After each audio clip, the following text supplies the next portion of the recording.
Welcome back नाजरीन। आज के खुसूसी दिन के हवाले से हम गुफ्तगू कर रहे हैं। ट्रांसमिशन का सिलसिला जारी है। पैनल भी हमारे साथ ही मौजूद है। एहतशाम उल हक से बात करेंगे। एहतशाम साहब, अब हम देख रहे हैं कि बार बार इस हवाले से आवाज़ तो उठाई जाती है और पूरी दुनिया के अंदर भी आवाज़ को मौसर बनाने की कोशिश भी की जाती है, लेकिन अभी तक उस तरह से जो हिकमत अमली है वो नज़र नहीं आती है। आप क्या समझते हैं कि मज़ीद आगे क्या किया जाना चाहिए कि ये जो मौजूदा सूरत हाल है इसको कंट्रोल करके और जिसको हम इजहार यकजहती के लिए इस्तेमाल करते हैं दिन को, उस पर हम खुशी का इजहार करें? देखिए मारूख, हालिया दिनों में दो बड़ी डेवलपमेंट्स हुई हैं जिससे पाकिस्तान को बड़ा फ़ायदा हुआ और कश्मीर के 90 लाख कश्मीरियों को बहुत फ़ायदा हुआ। जिस तरीके से मार्का हक में ये कश्मीर का इशू इंटरनेशनलाइज हुआ है, वो मैं कहता हूँ कि वो सदियों में भी नहीं भुलाया जा सकता। जिस तरीके से इंटरनेशनल कवरेज हुई है मीडिया की तरफ से, पूरी दुनिया हिल के रहेगी। देखिए, आपको याद होगा कि प्रेसिडेंट ट्रंप जो है ना, वो इतने तंग आ गए थे कि एक ज़माने में उनका वीडियो आपने ज़रूर मारूख देखा होगा, जिस पे वो कह रहे हैं they are fighting, let them fight, we can't do anything. वो कहते हैं हज़ारों साल से इनका ये मसला है। फिर जब हमारी जंग होती है, फिर उसके बाद जंग के दौरान प्रेसिडेंट ट्रंप को बताया जाता है कि जी देखें, ये न्यूक्लियर फ्लैश पॉइंट है कश्मीर, अगर ये पाकिस्तान हिंदुस्तान की जंग हो जाती है तो उसके बाद 8 घंटे के अंदर अंदर इसके असरात अमरीका तक पहुँच जाएंगे। तो प्रेसिडेंट ट्रंप को समझाया गया, बताया गया कि जी बड़ा सीरियस मामला है। तो फिर वो कूदे और उन्होंने जंग बंद करवाई। तो देखिए, दो बातें हैं। यूनाइटेड नेशन की बड़ी बात होती है मारूफ, ये कहा जाता है कि ये कश्मीर अनफिनिश एजेंडा है उनका, लेकिन आप देख लें यूनाइटेड नेशन की फेलियर की बात हो रही है। अभी देख लें, प्रेसिडेंट ट्रंप तो ओपनली कह रहे हैं और मेरा ख्याल है मैं भी इस बात से एग्री करता हूँ कि आप देख लें कि जिस तरीके से यूएन, वो कहते हैं कि 7 जंगें मैंने बंद कराई हैं, ये काम यूनाइटेड नेशन का था, नहीं कराएगा। अब यही है कि आप देख लें कि शिफ्ट हो रही है दुनिया। अब जिस तरीके से अमेरिका ने टोटल फंडिंग बंद कर दी है मारूफ यूनाइटेड नेशन की, कहा जा रहा है कि जल्दी रिडंडेंट हो जाएगा और डेवॉस जो है ना, वो दूसरा एक बैन अवी फोरम बनाया जा रहा है जहाँ पे दुनिया के मसाइल, डिस्प्यूट और बहुत सारे हवालों से चीज़ें हुआ करेंगी। अब सवाल ये है कि हमारे कॉन्टेक्स्ट में क्या करने की ज़रूरत है। देखिए, हम अपनी सफारती, सियासी, अखलाकी मदद तो हम करते रहेंगे, हमायत करते रहेंगे। अब आप देखने वाली बात यह है कि जिस तरीके से हिंदुस्तान पे बड़ा शदीद दबाव आया है।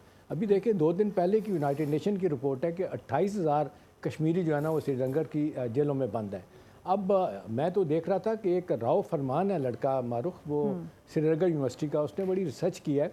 उसके बाद उसने बताया, उसने कहा जी 15 लाख जो है ना वो हिंदुस्तान की फ़ौज श्रीनगर में, एक तो कहा कि बाकायदा 7.5 लाख फ़ौज है, फिर पैरामिलिट्री फोर्स है, फिर पुलिस है, फिर इंटेलिजेंस एजेंसीज़ हैं, फिर जम्मू में उन्होंने विलेज डिफेंस कमेटी के नाम पे 1.5 लाख लोगों को भर्ती किया हुआ है।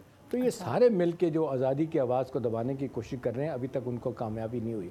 अब ये कि दुनिया जिस तरीके से देख रही है, लेकिन अब यूरोपियन यूनियन वाले भी ये कह रहे हैं कि जी ये किसी वक्त भी मसला हिंदुस्तान और पाकिस्तान का जो अगर ट्रिगर होता है, उनकी लड़ाई होती है, और जाहिर सी बात है कन्वेंशनल वॉर में तो शायद हिंदुस्तान का जिस तरीके से पैराफिलेनिया डिफेंस का इतना ज़्यादा है, अल्टीमेटली फिर पाकिस्तान जो है ना, उसके पास जो कुछ भी है वही जो ज़ियाउल हक ने जाके राजीव गांधी की कान में बात कही थी, वहाँ पे क्रिकेट हो रही थी, मैच हो रहा था, और उन्होंने जाके कहा था कि देखें, उस वक्त में आई बाल टू आई बाल फौजें थी, हमारी लड़ाई होने वाली थी, हिंदुस्तान हमला करने वाला था। उनको बताया गया कि जी आप इसके बाद आप ये काम करेंगे तो फिर ना आप रहेंगे ना हम रहेंगे। अभी आप देख लें, हालिया दिनों में फील्ड मार्शल भी कह चुके हैं कि जंग होती है तो अगर खुदा न खास्ता पाकिस्तान मिटता है तो उसके साथ 70-80 मुल्क भी मिटेंगे और भारत का 80% भी मिट जाएगा। तो देखिए, दुनिया को रियलाइज़ करवाने की कोशिश की जा रही है कि ये न्यूक्लियर फ्लैश पॉइंट है, ये अनफिनिश्ड एजेंडा है। और कश्मीरियों की जब आप दुनिया में आज़ादी की बात करते हैं, लेकिन जब उनके अपने मफादात होते हैं, तो आप देख लें साउथ सूडान में जो क्या कहते हैं, ईसाइयों की तादाद मारूफ ज़्यादा थी, आपने उनको आज़ादी दिलवा दी। इसमें आप देख लें इंडोनेशिया का एक हिस्सा है, वहाँ पे आपने वहाँ क्योंकि क्रिश्चियन है, आपने उनको वो आज़ादी दिलवा दी। लेके यहाँ पे क्यों आप जिसको कहते हैं इंसानी ज़मीर, इंटरनेशनल ज़मीर क्यों नहीं जाग रहा?